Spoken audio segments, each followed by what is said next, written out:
म्हणजे सत्संगतीचे योगी मन पैक्यावर गुंतून राहत नाही। या प्रवचनात महाराज सांगतात की संतांच्या संगतीत राहिल्यावर मन पैशावर गुंतून राहत नाही।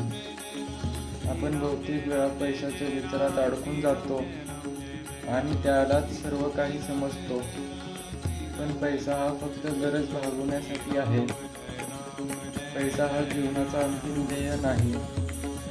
महाराज सांगतात, ज्याचं मन पैशात अडकलेलं नाही तोच खऱ्या अर्थाने शांत आणि आनंदी असतो।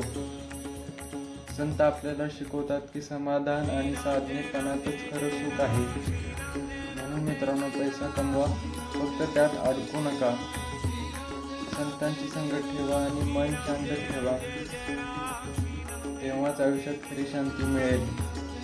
या प्रवचनात महाराज एक महत्त्वाचा मुद्दा सांगतात, तो म्हणजे पैशाचे नाव अर्थ आहे, पण तो करतो मोठा अनर्थ। व्हिडिओ आवडला असेल लाईक करा, शेअर करा आणि अशाच सुंदर विचारांसाठी सबस्क्राईब करा।